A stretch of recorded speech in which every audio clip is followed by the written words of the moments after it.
साथियों नमस्कार और आप सभी का स्वागत है आपके अपने चैनल कृष्णा MPPSC पर। साथियों, सहायक कुल सचिव परीक्षा 2022 के पेपर की दूसरी यूनिट मतलब पार्ट ए की दूसरी यूनिट के कुछ महत्वपूर्ण प्रश्न इस वीडियो में हम डिस्कस करेंगे। तो चलिए इसे शुरू करते हैं। देखिए, मध्य प्रदेश राज्य जो है उसकी राजधानी भोपाल है, ठीक है। और अगर हम प्रथम गठन की बात करें तो इसका प्रथम गठन 1 नवंबर 1956 को, ठीक है, हुआ था राज्य पुनर्गठन अधिनियम के तहत, ठीक है। और यह जो है पूर्ण भू अविष्ठित राज्य है, यानी कि लैंड लॉक्ड, ठीक है, लैंड लॉक्ड है। इसके अलावा लैंड लॉक्ड का मतलब हम ये कह सकते हैं कि इसकी सीमा जो है किसी भी समुद्र से, सागर से नहीं मिलती है, पूर्णतः जो है लैंड लॉक्ड है। कुल जिले जो है 53 हैं, ठीक है।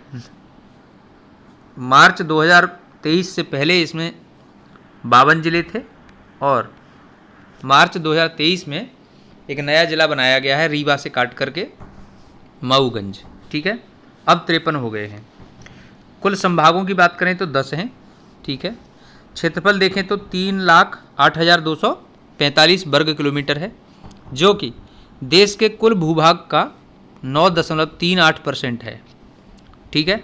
चलिए आगे अब पहला प्रश्न यहाँ देखेंगे। देखिए, कह रहे हैं मैकाल रेंज की अमरकंटक पहाड़ी से उत्पन्न होने वाली नदियों के नाम, ठीक है। देखिए, नर्मदा और सोन जो है मैकाल रेंज की अमरकंटक पहाड़ी से उत्पन्न होती हैं ये नदियाँ, ठीक है। अमरकंटक कहाँ है? अनूपपुर जिले में है। अमरकंटक से ही नर्मदा और सोन नदी की उत्पत्ति होती है। सोन नदी गंगा की सहायक नदी है। नर्मदा को रेवा, गिवर ऑफ प्लेजर और मध्य प्रदेश की जीवन रेखा कहा जाता है, ठीक है। नर्मदा मध्य प्रदेश, महाराष्ट्र और गुजरात में बहती है और खंबात की खाड़ी में मिल जाती है, ठीक है। चलिए अगला है, देखिए, रीवा पन्ना पठार मध्यवर्ती पहाड़ी इलाके के कौन से क्षेत्र में स्थित है? ठीक है, देखिए, उत्तरी पूर्वी क्षेत्र में स्थित है। इस क्षेत्र में टॉन्स, केन, सोनार, त्यारमा और बीहड़ नदियां प्रवाहित होती हैं।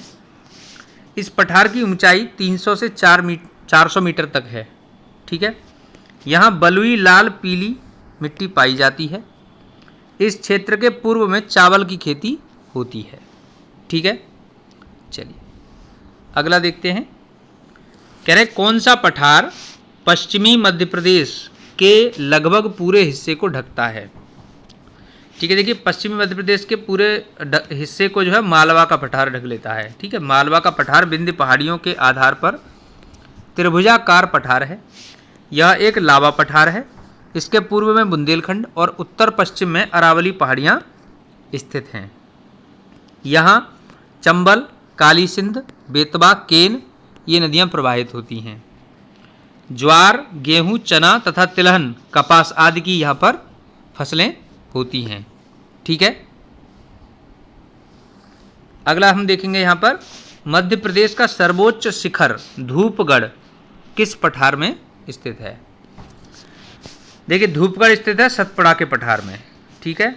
मध्य प्रदेश राज्य की सर्वोच्च चोटी धूपगढ़, जिसकी ऊंचाई कितनी है? 1350 मीटर, जो सतपुड़ा श्रेणी के अंतर्गत आता है। विशेष रूप से यह होशंगाबाद जिले में आती है। यही प्रदेश का एकमात्र हिल स्टेशन है, ठीक है। मध्य प्रदेश का दूसरा सर्वाधिक ऊंचा स्थान होशंगाबाद में ही चौरागढ़ की चोटी है, जिसकी ऊंचाई 1326 मीटर है, ठीक है। चलिए आगे हम देखेंगे भौतिक बनावट की दृष्टि से वर्तमान मध्य प्रदेश को कितने भागों में बांटा गया है? अब देखिए, इसको 7 भागों में बांटा गया है। विभाजन से पूर्व 9 भागों में बांटा हुआ था, लेकिन विभाजन के बाद मध्य प्रदेश को 7 प्राकृतिक भागों में बांट दिया गया है।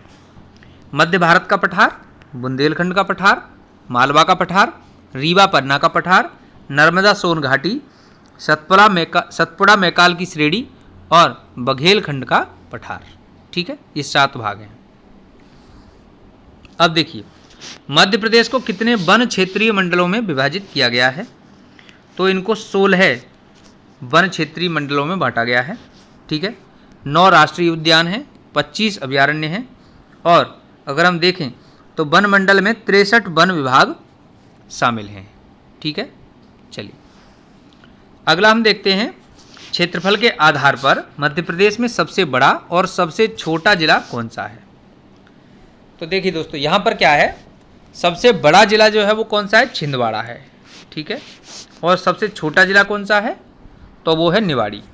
ठीक है, क्षेत्रफल के आधार पर है। देखिए दोस्तों, छिंदवाड़ा जिले का क्षेत्रफल कितना है, 11,815 वर्ग किलोमीटर, और निवाड़ी का क्षेत्रफल कितना है, 1,318 वर्ग किलोमीटर। ठीक है, अब देखिए यहाँ पर क्या है कि जो ये निवाड़ी है, ठीक है, यही मध्य प्रदेश का 52वां जिला था। ठीक है, 52वां, और इसका गठन 30 सितंबर 2018 को किया गया था। ठीक है, 30 सितंबर 2018 को इसका गठन किया गया था। ठीक है, इसके अलावा मध्य प्रदेश का पूर्वी जिला सिंगरौली है, जिसे ऊर्जा राजधानी कहते हैं। मध्य प्रदेश का पश्चिमी जिला है अलीराजपुर। ठीक है, यह 2008 में बनाया गया था झाबुआ जिले से अलग करके। मध्य प्रदेश का उत्तरी जिला मुरैना है। ठीक है, मोर ज़्यादा पाए जाते हैं, इसलिए इस जिले का नाम मुरैना पड़ा। मध्य प्रदेश का दक्षिणी जिला बुरहानपुर है, और इसे हम दक्षिण का द्वार कहते हैं। ठीक है, दक्षिण का द्वार। ठीक है, यहाँ पर असीरगढ़ का किला स्थित है, असीरगढ़ का किला। ठीक है, चलिए आगे देखते हैं। नेक्स्ट, मध्य प्रदेश में सबसे ज़्यादा वर्षा किससे होती है। देखिए, मध्य प्रदेश में सबसे ज़्यादा वर्षा दक्षिणी पश्चिमी मानसून से होती है। ठीक है, मध्य प्रदेश की जलवायु मानसूनी प्रकार की है। यहाँ पर अरब सागर तथा बंगाल की खाड़ी दोनों के मानसून से वर्षा होती है। ठीक है, सर्वाधिक वर्षा जो है वो दक्षिणी पश्चिमी मानसून से होती है। प्रदेश में मध्य जून से लेकर के सितंबर तक वर्षा होती है। दक्षिणी पश्चिमी मानसून से प्राप्त होने वाली वर्षा प्रदेश की जलवायु को मानसूनी जलवायु का स्वरूप प्रदान करती है। ठीक है, चलिए नेक्स्ट देखते हैं। देखिए, जलवायु के आधार पर मध्य प्रदेश को कितने भागों में बांटा गया है, तो 4 भागों में बांटा गया है। देखिए, उत्तर का मैदान, ठीक है, विंध्याचल का पहाड़ी भाग, नर्मदा की घाटी और मालवा का पठार। ठीक है, चलिए अगला हम देखेंगे, मध्य प्रदेश में कितने प्रमुख मौसम होते हैं। देखिए दोस्तों, मध्य प्रदेश में 3 प्रमुख मौसम होते हैं। वर्षा ऋतु, यह जून से अक्टूबर तक होती है। ठीक है, शीत ऋतु, यह अक्टूबर से मार्च तक, और ग्रीष्म ऋतु जो है वो मार्च से जून तक होती है। ठीक है, चलिए अगला है, मध्य प्रदेश के किस क्षेत्र की जलवायु को सम जलवायु कहा जाता है। ठीक है, इवन क्लाइमेट। तो मालवा का पठार क्षेत्र की जलवायु को इवन क्लाइमेट कहा जाता है। मालवा का पठार सम जलवायु वाला प्रदेश है, क्योंकि इस क्षेत्र में गर्मियों में ना तो अधिक गर्मी पड़ती है और ना ही सर्दियों में अधिक ठंड पड़ती है। मध्य प्रदेश में दैनिक तापांतर मार्च माह में सर्वाधिक पाया जाता है, और मध्य प्रदेश में सर्वाधिक वर्षा पूर्वी भाग में होती है। ठीक है, चलिए अगला देखते हैं। अगला प्रश्न है, देखिए, मध्य प्रदेश में न्यूनतम वर्षा। ठीक है, देखिए, मध्य प्रदेश में न्यूनतम वर्षा जो है वो कहाँ होती है, भिंड में होती है। तो मध्य प्रदेश की न्यूनतम वर्षा भिंड में होती है। यहाँ पर वर्षा औसत 55 सेंटीमीटर है। ठीक है, प्रदेश की सर्वाधिक वर्षा 199 से 215 सेंटीमीटर तक पचमढ़ी में होती है। ठीक है, मध्य प्रदेश में वर्षा का औसत 112 सेंटीमीटर है। पूर्वी और पश्चिमी मध्य प्रदेश के मध्य स्थित 75 सेंटीमीटर वर्षा रेखा को प्रदेश की जल विभाजक रेखा कहा जाता है, जो कि प्रदेश के सीधी जबलपुर तथा सिवनी से गुजरती है। ठीक है, देखिए, मध्य प्रदेश के भिंड जिले के गोहद नामक स्थान पर सबसे ज़्यादा। ठीक है, ये गोहद में। चलिए यहाँ पर देखेंगे अगला, मध्य प्रदेश में शीत ऋतु को किस नाम से जाना जाता है। देखिए दोस्तों, मध्य प्रदेश में शीत ऋतु यानी ठंड को सियाला के नाम से जाना जाता है। राज्य में उष्ण कटिबंधीय मानसून जलवायु पाई जाती है। शीत ऋतु को सियाला, ग्रीष्म ऋतु को यूनाला और वर्षा को चौमासा के नाम से जाना जाता है। आगे देखेंगे, देखिए मध्य प्रदेश में, ठीक है, ये देखिए ये मैचिंग का क्वेश्चन है, ठीक है, तो मैच करने के लिए आएगा, ठीक है। देखिए न्यूनतम वर्षा कहाँ होती है? गोहद में, भिंड में। सर्वाधिक ठंड कहाँ पड़ती है? शिवपुरी और मुरैना में। सर्वाधिक वर्षा कहाँ होती है? पचमढ़ी, होशंगाबाद में, ठीक है। इसको मध्य प्रदेश का चेरापूंजी कहा जाता है। और सर्वाधिक गर्मी विदिशा जिले के गंज बसौदा नामक स्थान पर सर्वाधिक गर्मी रिकॉर्ड की गई थी, ठीक है। 48 डिग्री सेल्सियस के आसपास टेम्परेचर रिकॉर्ड किया गया था, ठीक है। चलिए आगे हम देखेंगे मध्य प्रदेश की मिट्टी। अब देखिए मध्य प्रदेश की मिट्टी की अगर बात करें तो काली मृदा, ठीक है, ये कपास की खेती के लिए बहुत ही ज़्यादा उपयुक्त है। इसे रेगुर मृदा भी कहते हैं और यह मालवा के पठार, नर्मदा घाटी, विंध्याचल के आसपास के जिलों में पाई जाती है। जलोढ़ मृदा, इसको दोमट मृदा कहते हैं, यह भिंड, मुरैना, श्योपुर, ग्वालियर जिलों में पाई जाती है। लाल पीली मृदा, यह मुख्यतः बुंदेलखंड और बघेलखंड में पाई जाती है। लैटराइट मृदा की बात करें तो यह चट्टानी मृदा है, यह बागवानी फसलों के लिए उपयुक्त होती है और यह छिंदवाड़ा और बालाघाट जिलों में पाई जाती है। मिश्रित लाल एवं काली मृदा, इस मृदा को लाल रेतीली मृदा कहते हैं, यह बुंदेलखंड के कुछ भागों में पाई जाती है। देखिए मध्य प्रदेश की जीवन रेखा के बारे में बात करेंगे, ठीक है, यह नर्मदा नदी है, ठीक है। देखिए मध्य प्रदेश में अमरकंटक के पास नर्मदा नदी का उद्भव लगभग 900 मीटर की ऊंचाई पर होता है और यह खंबात की खाड़ी के माध्यम से अरब सागर में गिर जाती है। यहाँ जहाँ यानी कि यह जो है टोटल देखा जाए तो 1312 किलोमीटर तक बहती है और मध्य प्रदेश में यह जो है वो 1077 किलोमीटर बहती है, ठीक है। नर्मदा नदी पर सबसे महत्वपूर्ण नदी द्वीप कौन सा है? ओमकारेश्वर, ठीक। कपिलधारा झील नर्मदा नदी पर बना पहला झील है। सरदार सरोवर बांध, ठीक है, गुजरात में नर्मदा नदी पर बना सबसे बड़ा बांध है। तवा, बरना, कनार, कोलार, उरी, सक्कर, मान नर्मदा की सहायक नदियां हैं और इसको यानी नर्मदा नदी को उत्तर भारत और दक्षिण भारत की सीमा रेखा माना जाता है, ठीक है। देखिए आगे देखेंगे नर्मदा नदी पर निर्मित झरने। देखिए दर्दी जलप्रपात खंडवा जिले में है, धुआंधार जलप्रपात जबलपुर में है, कपिल धारा जलप्रपात अमरकंटक में है, ठीक है। दुग्ध धारा जलप्रपात अनूपपुर में है, मंदार जलप्रपात खंडवा जिले में है और सहस्त्र धारा जलप्रपात खरगोन जिले में है, ठीक। आगे है नर्मदा के समांतर बहने वाली नदी। देखिए नर्मदा के समांतर बहने वाली नदी है ताप्ती, ठीक है, ताप्ती नदी। ताप्ती नदी मध्य प्रदेश के बैतूल जिले के मुल्ताई से निकलती है और अरब सागर में गिरती है। इसे सूर्य की पुत्री कहा जाता है, ठीक। यह नदी मध्य प्रदेश और महाराष्ट्र के मध्य प्राकृतिक सीमा का निर्माण करती है, ठीक है, मध्य प्रदेश और महाराष्ट्र के बीच। अगला है, देखिए मध्य प्रदेश के किस क्षेत्र में अधिकतम सोयाबीन का उत्पादन होता है? देखिए मध्य प्रदेश को सोया स्टेट कहते हैं, ठीक है। मालवा क्षेत्र में सबसे ज़्यादा उगाया जाता है।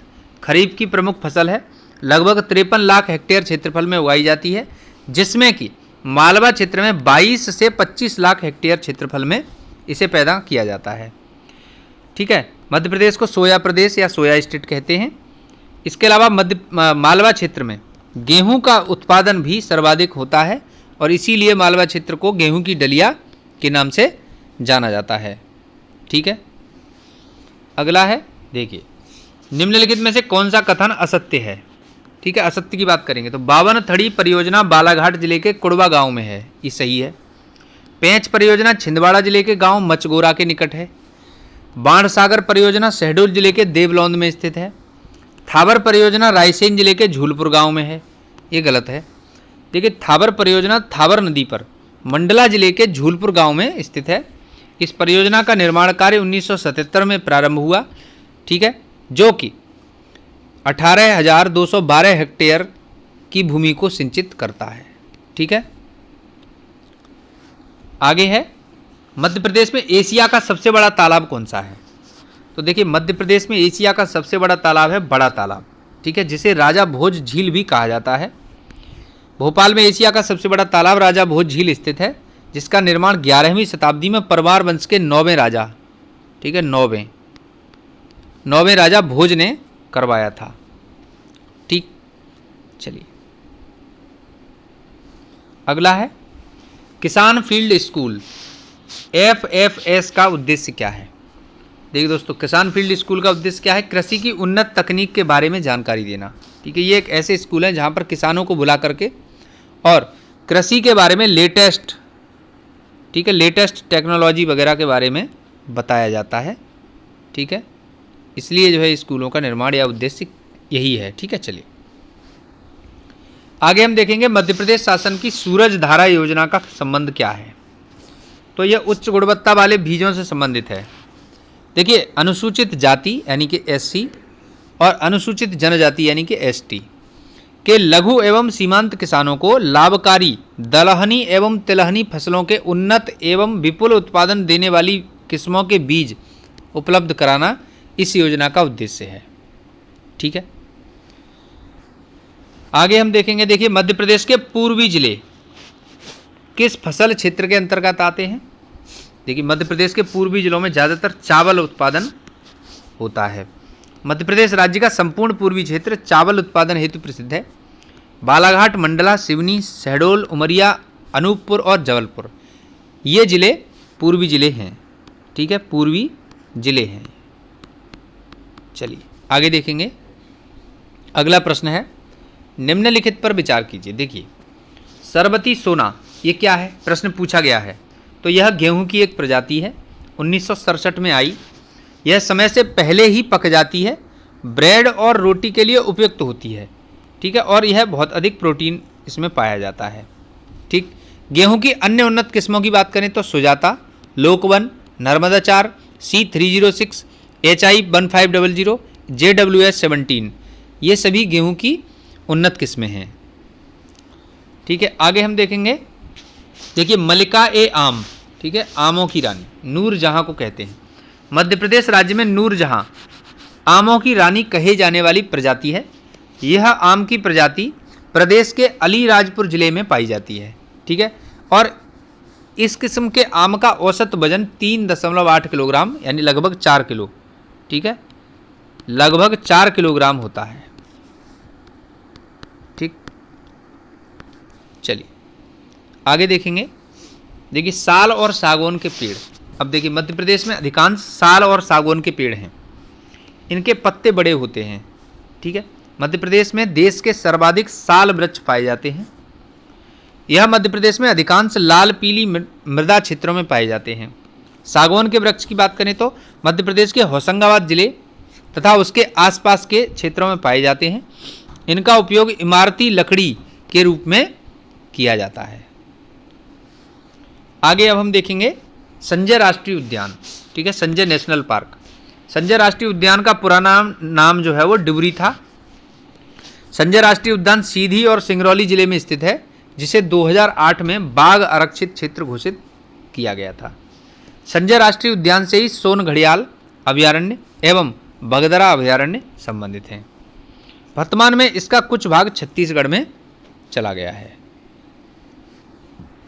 आगे हम देखेंगे माधव अभयारण्य, ठीक है, माधव सेंचुरी।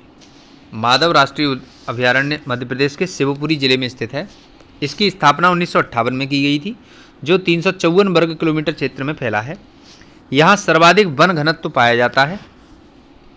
इस राष्ट्रीय उद्यान में मनिहार नदी पर सांख्य सागर, जाधव सागर आदि झीलें हैं। यहाँ पर जॉर्ज कैसल नामक भवन तथा तात्या टोपे की समाधि स्थित है। आगे हम देखते हैं यहाँ पर क्या है, बांधवगढ़ राष्ट्रीय उद्यान, ठीक है। बांधवगढ़ राष्ट्रीय उद्यान विश्व में सर्वाधिक बाघों की संख्या के लिए प्रसिद्ध है। बांधवगढ़ राष्ट्रीय उद्यान उमरिया जिले में स्थित है। इसकी स्थापना वर्ष 1968 में की गई थी। इसे वर्ष 1993-94 में टाइगर प्रोजेक्ट के अंतर्गत शामिल किया गया था। इसका कुल क्षेत्रफल 437 वर्ग किलोमीटर है। इसके मध्य में 2000 वर्ष पुराना बांधवगढ़ का किला स्थित है, जिसके मध्य से चरण गंगा नदी प्रवाहित होती है। ठीक, इसके बाद हम देखेंगे नौरादेही अभयारण्य। देखिए, नौरादेही अभयारण्य में सागर, दमोह, नरसिंहपुर और रायसेन जिलों को शामिल किया गया है। नौरादेही अभयारण्य की स्थापना 1975 में की गई थी। यह प्रदेश का सबसे बड़ा अभयारण्य है, जो नर्मदा का कछारी क्षेत्र है। नौरादेही अभयारण्य में अफ्रीकी चीता को पुनर्वासित करने की योजना संचालित की जा रही है। ठीक है, अब हम बात करेंगे तेंदुपत्ता की। तेंदुलीफ। देखिए, भारत में तेंदुपत्ता उत्पादन में मध्य प्रदेश का पहला स्थान है। ठीक, इसमें सागर जिला प्रथम है। ठीक है, तेंदुपत्ता का राष्ट्रीयकरण वर्ष 1964 में हुआ था। और बांस के उत्पादन में मध्य प्रदेश देश में द्वितीय स्थान पर है। ठीक है, तेंदुपत्ता के लिए पहला और बांस जो है वो दूसरे नंबर पर उत्पादन करता है। आगे देखेंगे, देखिए कान्हा नेशनल पार्क 1955 में इसकी स्थापना हुई और इसका क्षेत्रफल 940 वर्ग किलोमीटर है। मध्य प्रदेश का सबसे बड़ा राष्ट्रीय उद्यान कान्हा किसली राष्ट्रीय उद्यान है। यह मध्य प्रदेश का प्रथम अभयारण्य, प्रथम उद्यान प्रोजेक्ट टाइगर के अंतर्गत शामिल प्रथम उद्यान है। कान्हा राष्ट्रीय उद्यान में स्थित बामणी दरार को सूर्यास्त पॉइंट के रूप में जाना जाता है, जो कि कान्हा राष्ट्रीय उद्यान का सबसे ऊंचा क्षेत्र है। यहाँ बंजर व सुपर्ण नदियां प्रवाहित होती हैं। इस राष्ट्रीय उद्यान में पाए जाने वाले बारहसिंगा को, दुर्लभ बारहसिंगा को कान्हा का गहना कहा जाता है।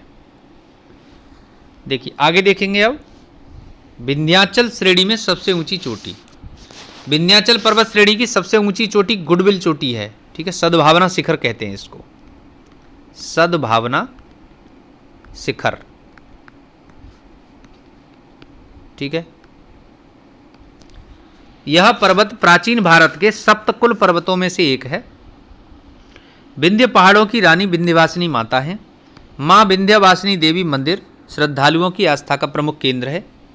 इस पर्वतमाला का विस्तार उत्तर प्रदेश, मध्य प्रदेश, छत्तीसगढ़, गुजरात, बिहार तक लगभग 1086 किलोमीटर तक फैला हुआ है।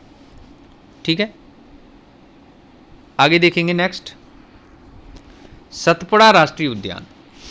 सतपुड़ा राष्ट्रीय उद्यान सन 1981 में स्थापित किया गया था। सतपुड़ा राष्ट्रीय उद्यान भारत के मध्य प्रदेश राज्य के होशंगाबाद जिले में स्थित है। इस राष्ट्रीय पार्क का इलाका अत्यंत दुर्गम है। इसके अंतर्गत बलुआ पत्थर, संकीर्ण घाटियां तथा घने जंगल हैं। ठीक, आगे है बीना रिफाइनरी। अब देखिए, बीना रिफाइनरी की बात करेंगे। यह सागर जिले में स्थित है। यह एक तेल रिफाइनरी है और यह भारत ओमान रिफाइनरीज लिमिटेड यानी कि BORL, ठीक है, के स्वामित्व के द्वारा संचालित है। BORL को भारत पेट्रोलियम कॉरपोरेशन लिमिटेड यानी कि BPCL द्वारा बढ़ावा दिया जाता है, जो कि भारत की प्रमुख तेल कंपनियों में से एक है। ठीक है, देखिए बीना रिफाइनरी जो है वो 2011 में कमीशन किया गया था इसको। ठीक है, आगे देखेंगे चूना पत्थर का शहर। देखिए, चूना पत्थर का शहर जो है वो कौन सा है, मध्य प्रदेश, उत्तरी मध्य प्रदेश का कटनी जिला है। ठीक है, जिसको कि मध्य प्रदेश का मुड़वारा कहा जाता है। कटनी का नामकरण कटनी नदी के नाम पर ही हुआ है। ठीक है, आगे देखते हैं। देखिए, विंध्याचल थर्मल पावर स्टेशन। ठीक है, देखिए Vindhyachal thermal power station Singrauli जिले में स्थित है। सिंगरौली को ऊर्जा राजधानी के रूप में भी जाना जाता है और वर्तमान समय में यहाँ भारत का सबसे बड़ा ताप विद्युत गृह है, NTPC बोलते हैं। ठीक है, NTPC, और इसकी क्षमता 4760 मेगावाट है। ठीक है, ठीक है, तो 1982 में इसका निर्माण कार्य शुरू हुआ था। ठीक है, निर्माण कार्य, और 1987 में इसका पहला यूनिट शुरू हो गया था। ठीक है, फर्स्ट यूनिट इसका या फर्स्ट स्टेज ये जो है शुरू हो गया था। ठीक है, 2015 में इसका 5वां स्टेज चालू हुआ था। ठीक है, 5वां। चलिए आगे देखते हैं अगला। देखिए bank note press, bank note press Dewas जिले में स्थित है। बैंक नोट प्रेस की स्थापना 1974 में की गई थी। यहाँ 10 रुपये, 20 रुपये, 50 रुपये, 100 रुपये, 200 रुपये और 500 रुपये के नोट छापे जाते हैं। इसके अतिरिक्त कागज का उत्पादन सर्वप्रथम 1956 में नेपानगर बुरहानपुर में, ठीक है, national newsprint and paper mill की स्थापना की गई थी तथा वर्ष 1968 में सिक्योरिटी पेपर मिल की स्थापना होशंगाबाद में की गई थी, जहां पर स्टाम्प पेपर तथा नोट बनाने वाले कागज का उत्पादन किया जाता है। और वर्ष 2015 में सिक्योरिटी प्रिंटिंग नोट प्रेस की स्थापना की गई थी। अब हम खदानों की बात करेंगे। देखिए माइंस, ठीक, मलाजखंड बालाघाट जिले में स्थित तांबे की एशिया की सबसे बड़ी खदान है, जबकि मैग्नीज के लिए विश्व प्रसिद्ध भरवेली की खदान बालाघाट में स्थित है। ठीक, बालाघाट और छिंदवाड़ा में मैग्नीज का उत्पादन व्यापक रूप से होता है। मझगवां खदान मध्य प्रदेश के पन्ना जिले में हीरे की प्रसिद्ध खदान है। भारत में हीरा मुख्य रूप से मध्य प्रदेश के पन्ना जिले से प्राप्त होता है। सलीमनाबाद मध्य प्रदेश के कटनी जिले में स्थित मार्बल की खान है, जो उच्च गुणवत्ता वाली मार्बल के लिए प्रसिद्ध है। अधरकांच गांव जो कि मोतियों की पारंपरिक गलसन माला के लिए जाना जाता है और यह मध्य प्रदेश के अलीराजपुर जिले में स्थित है। ठीक है, आगे हम बात करेंगे भोपाल गैस त्रासदी की। देखिए, भोपाल शहर में 3 दिसंबर 1984 को भयानक औद्योगिक दुर्घटना हुई। इसे भोपाल कांड या भोपाल गैस त्रासदी के नाम से जाना जाता है। इसमें यूनियन कार्बाइड कंपनी के कारखाने से मिथाइल आइसोसाइनाइड नामक जहरीली गैस के रिसाव से लगभग 1500 से अधिक लोगों की जान गई तथा बहुत सारे लोग अनेक तरह की शारीरिक अपंगता से लेकर अंधेपन के शिकार हुए। ठीक, उस समय मध्य प्रदेश के मुख्यमंत्री अर्जुन सिंह थे। ठीक, आगे है देखिए Narmada herbal park. Narmada herbal park Madhya Pradesh के होशंगाबाद जिले में स्थित है। इसे 2014 में स्थापित किया गया था। यह पार्क पलाश का फूल, सिंदूर आदि का थोक व्यापार करता है। होशंगाबाद के आकर्षण केंद्र देखें अगर तो मड़ई पर्यटन केंद्र, धूपगढ़ चोटी, सतपुड़ा राष्ट्रीय उद्यान, इको पर्यटन केंद्र आदि हैं। ठीक, नेक्स्ट है मध्य प्रदेश के मुख्य औद्योगिक नगर। देखिए, तो मध्य प्रदेश के मुख्य औद्योगिक नगर की बात करें तो मध्य प्रदेश सरकार ने वर्ष 1993 में 31 औद्योगिक विकास केंद्रों के निर्माण की घोषणा की थी, जिनमें से 6 केंद्रों को भारत सरकार द्वारा स्वीकृति प्रदान की गई। और ये 6 केंद्र कौन से हैं? भिंड जिले में मालनपुर, धार जिले में पीथमपुर, झाबुआ में मेघनगर, पन्ना में पुरेना, मंडला में मनेरी, राजगढ़ में पीलूखेड़ी। ठीक, आगे है चंदेरी व महेश्वरी साड़ियाँ। देखिए, चंदेरी और महेश्वरी साड़ियों को जीआई टैग प्राप्त है। ठीक है, जियोग्राफिकल इंडिकेशन जो होता है टैग, ये दिया जाता है। चंदेरी व महेश्वरी साड़ियों के ब्रांड हैं। मध्य प्रदेश के अशोकनगर जिले में स्थित चंदेरी एक छोटा सा शहर है। यह बेतवा नदी के किनारे बसा है और यह पहाड़ी जिलों और वनों से घिरा एक नगर है। महेश्वरी शहर कहाँ है? मध्य प्रदेश के खरगोन जिले में, और यहाँ कालांतर में देवी अहिल्याबाई होलकर की राजधानी थी। नर्मदा नदी के किनारे बसा हुआ है और यहाँ पर बहुत ही सुंदर भव्य घाट हैं और महेश्वरी जो है वो साड़ियों के लिए प्रसिद्ध है। आगे हम देखेंगे मध्य प्रदेश लघु उद्योग निगम। देखिए, इसकी स्थापना 1961 में हुई थी। इसका मुख्यालय भोपाल में है। लघु उद्योगों को कच्चे माल की आपूर्ति एवं उत्पादन के व्यापार में सहायता करना इसका उद्देश्य है। नेक्स्ट है देखिए अन्य महत्वपूर्ण तथ्यों के बारे में थोड़ा देख लेते हैं। Gold export promotion park Indore में स्थित है। पीथमपुर धार को भारत के डेट्रॉइट के नाम से जाना जाता है। मंडीदीप औद्योगिक क्षेत्र मध्य प्रदेश के रायसेन में स्थित है। यहाँ ऑप्टिकल फाइबर का कारखाना जापान के सहयोग से स्थापित किया गया है। मध्य प्रदेश का मंदसौर, ठीक है, मंदसौर जिला अफीम उत्पादन के लिए प्रसिद्ध है। ठीक है, यहाँ स्लेट पेंसिल भी बनाई जाती है। आगे है बॉक्साइट खनिज। देखिए, बॉक्साइट एल्यूमिनियम का अयस्क होता है। यह प्राकृतिक रूप से मिट्टी के समान होता है। बॉक्साइट मध्य प्रदेश के अनूपपुर, डिंडोरी, मंडला, बालाघाट, कटनी जबलपुर, सतना, रीवा आदि स्थलों पर पाया जाता है। ठीक, इसके अलावा यूरेनियम जो है वो शहडोल जिले में पाया जाता है। ठीक, आगे देखिए,